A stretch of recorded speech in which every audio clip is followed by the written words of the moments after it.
Thou infinite, mighty presence, thou all-pervading principle of life. We give praise and thanks for thy wondrous activity through all outer presence. Out of thy mighty essence comes all that is, and oh, that humanity might understand, thou art ever and forever self-sustained. Thou mighty, active principle of life, surge forth in the outer activity of mankind and manifest thy supreme justice now in all places. Mighty presence of light, God in action. Govern the minds of mankind, holding them to truth and justice, and see that thy messengers are placed in all official positions. Let naught of the outer interfere, that none of humanity may accept any thought of deception. Mighty presence of God in action, surge forth in the minds of all, expressing thy conquering presence. Greetings, I bring you greetings from the perfected ones, who are watching closely over and ministering to all. The discourse. Life, in all its activities everywhere manifest, is God in action, and it is only through lack of the understanding of applied thought and feeling that mankind is constantly interrupting the pure flow of that perfect essence of life which would, without interference, naturally express its perfection everywhere.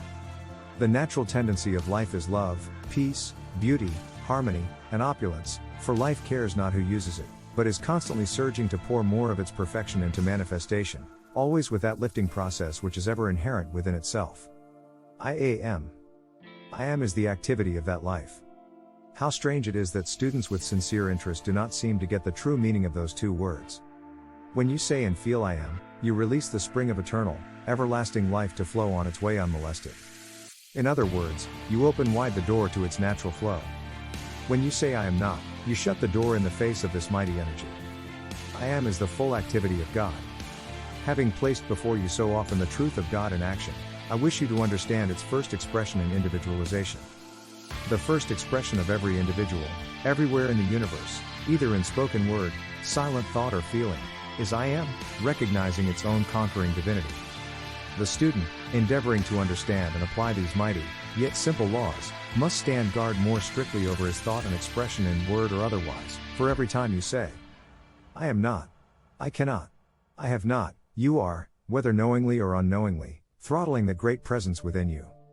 This is just as tangible as if you placed your hands about the throat of an outer form, only with the outer form, your thought governing the hand, you can release it at any time, but when you make a declaration using the words, I am not, you set in motion mighty, limitless energy that continues to act, unless it is recalled and the imperfection consumed and transmuted.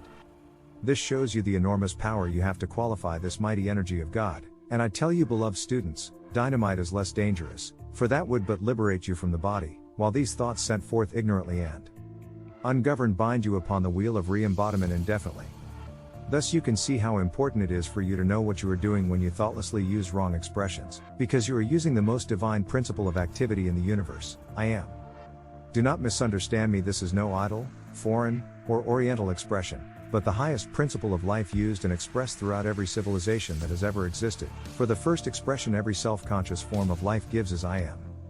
It is only afterwards, in its contact with outer, wrongly qualified activity, that it begins to accept anything less than I am.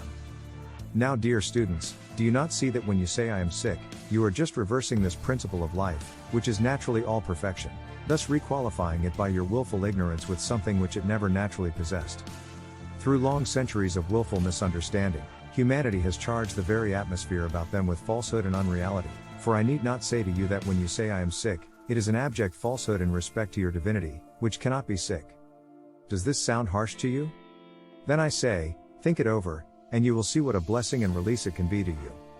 I say to you, dear students, in the name of God, stop using these wrong expressions of your Godhead, of your divinity, for it is impossible for you to have freedom as long as you continue to do it. I cannot speak of this to you too often, that when you really recognize and accept the mighty presence of God in you, there are positively no adverse conditions. Stop. I say to you, giving power to the outer conditions, persons, places or things, and in the name of God, every time you find yourself starting to say I am sick, I am broke, I am not feeling well, instantly reverse this fatal condition to your progress, and declare silently with all the intensity of your being, I am. Which is all health, opulence, perfection, happiness, peace, and the power to recognize perfection in yourself and everywhere else. When you think of the expression I am, it means that you know you have God in action expressing in your life. Do not let these false expressions continue to govern and limit you. Continually remind yourself, I live, move, and have my being and all outer expression in the full opulence of God, made manifest every moment. In thus reminding yourself of this invincible, unconquerable presence, you keep the door open for its pure, invincible essence and intelligence to weave into your outer expression that wondrous perfection. I plead with you, dear ones everywhere, do not continue to use these wrong expressions thinking that in some hocus-pocus way you may slide past reaping the result. It simply cannot be done. Many of you know that they use the branding iron on the western frontier as a recognition of ownership by the ranchmen. So great is my desire to have you recognize and hold fast to the active presence of God in you, that I almost long for a branding iron to brand those words, I am into your consciousness for constant use, that you could not be drawn off the recognition, acceptance, and use of that mighty, glorious presence of God, which you are.